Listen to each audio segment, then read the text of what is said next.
Coming up, Raygun's latest money-grabbing plan backfires. Good news for the TV industry with the government making a good decision. And is X9 CEO Hugh Marks the right man for the ABC?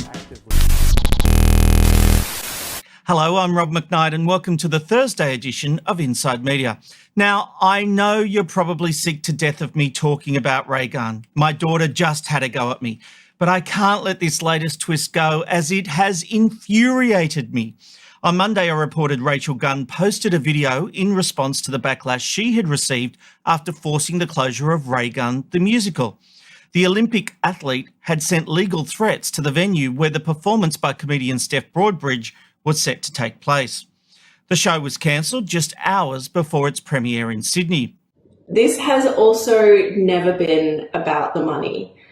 I have been contacted to go on just about every reality TV show out there, and I've declined big money because I'm not about that.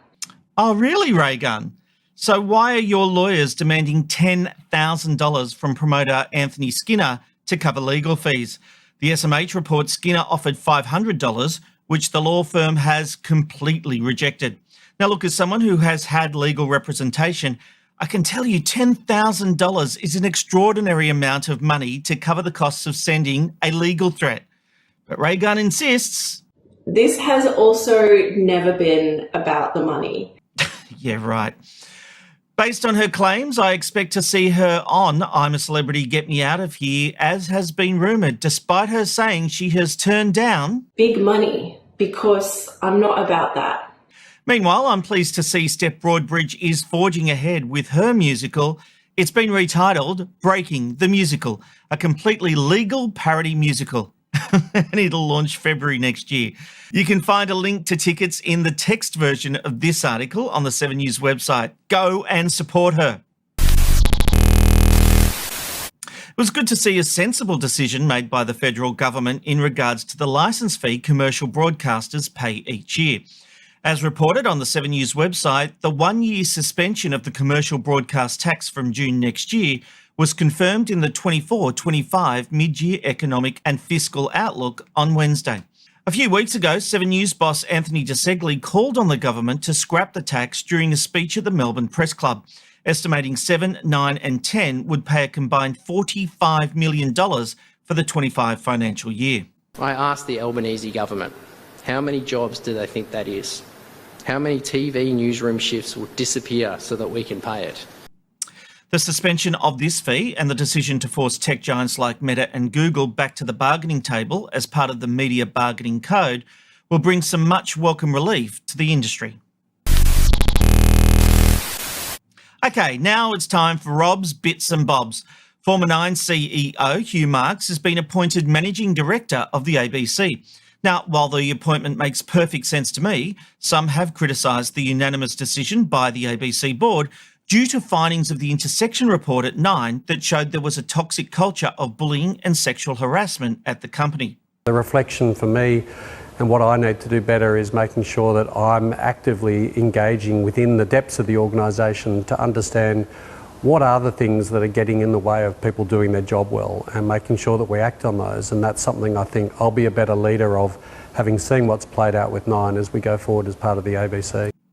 Nothing I've seen or heard shows Marks himself was aware of any of this alleged behaviour, and he wasn't the one handing out golden handshakes. In fact, his greatest crime seemed to be having a consensual relationship with an employee. Well, still on Nine, and sales boss Michael Stevenson has resigned. It's the company's 7th high-profile departure this year. And the Australian reports there had been speculation about Stevenson's future for some weeks. I'm definitely not leaving Nine, he told the outlet when asked 3 weeks ago. There's no doubt 3 weeks is a long time in media. Okay, Southern Cross Austereo has finally been able to offload its television licences in New South Wales, Victoria and Queensland to Network 10. The company has been trying to sell its regional assets for some time now. SCA is the regional affiliate of 10 in those markets, so the acquisition by parent company Paramount Global makes perfect sense. And that decision has raised hope the new owners of Paramount Global see a future in its Australian arm, as there were fears Network 10 would soon be sold off. I love a good scoop, so this week we have to give our story of the week to James Madden at The Australian, who wrote this on Monday. Here's one rumour that just won't go away, and we reckon it's true. Hugh Marks will be the new managing director of the ABC. As far as media rumours go, we're almost certain it's rolled gold wheat. Now, there had been speculation in other media like the SMH, but Madden was adamant, and his mail turned out to be on the money, with an official announcement coming a day later. Well done, James. And that brings us to the end of this edition of Inside Media.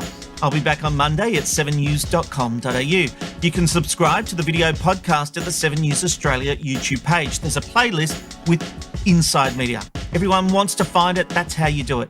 Or you can subscribe to the audio version through iHeart.